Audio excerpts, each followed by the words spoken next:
One area of fundraising that Democrats have traditionally had a pretty big advantage is online, with sources like ActBlue bringing in lots of money for a lot of different candidates. But the Republicans have a plan to nullify that advantage. And joining us now to break it down, Carrie Levine, senior reporter for the Center for Public Integrity. Carrie, welcome back to the show. Thanks so much for having me. Thank you for joining us. So what is WinRed? How are the Republicans going to catch up when it comes to online fundraising? Right, well, Republicans realized after the 2018 elections that they had a real fundraising gap online. Democratic House and Senate candidates pulled in about twice as much money as Republican House and Senate candidates. And everyone pointed to ActBlue, which is a fundraising platform that lets Democrats and progressive groups more easily raise money online. And so ActBlue's been around for 15 years, and Republicans have been aware of it. There's been past attempts to try and match it, to create easier ways for Republican candidates to raise money online, and they've just never caught on. So now, after a decade of trying to catch up, Republicans say they've finally figured out how to do it with WinRed, which is a new fundraising platform for Republicans that's backed by the president, by Senate Majority Leader Mitch McConnell, by party leaders and party committees, who have come together to launch this. And the Republican Party, through its data organization, actually controls a piece of it. So they're trying to get this off the ground. And I think the real question is, will this work when other attempts have not? Well, I think that's really the question. I mean, as you point out, the fact that Donald Trump has tweeted about this, he seems enthusiastic about it. Although, I guess the durability of his support for down ballot races has always been very contingent on like their personal fealty to him, things like that.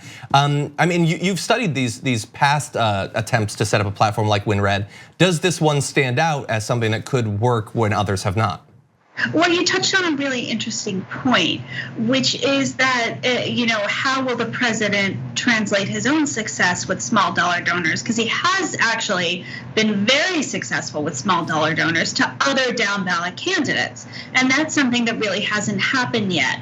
So the way they're hoping to do it is by putting the president on this WinRed platform, and then when donors give to him, they have the option to save their information so they can more easily give to other Republican candidates with a single click. Now, that's not everything.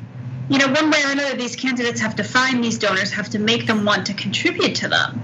And so that's something Republican candidates are going to have to be willing to do, is put energy and resources into building their donor list, into building their donor outreach, so they can tap these donors. Even if these donors can give with one click, they still have to want to. Yeah, and so that's the other interesting thing here. Has the Trump campaign been willing to share their email list and their other lists of supporters with other candidates prior to WinRed? Does it seem like that is going to help to nullify some of the Democratic advantage in this list building, some of which has been derived from as far back as the Obama years?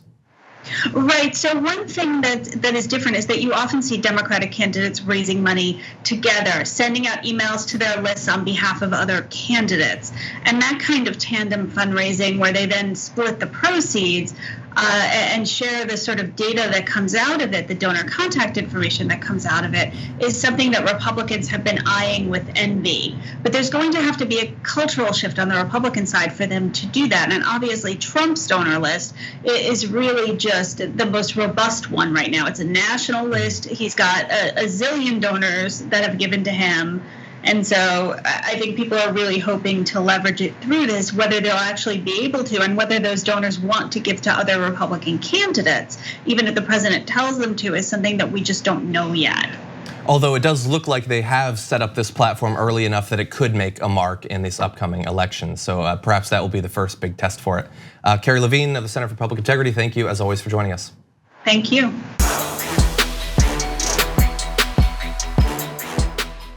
Thank you for watching this clip from the Damage Report. For more content from the show and access to TYT Network members-only exclusives, go to tyt.com/Brooke. Wait, no, it's tyt.com/John. Go to tyt.com/John to sign up.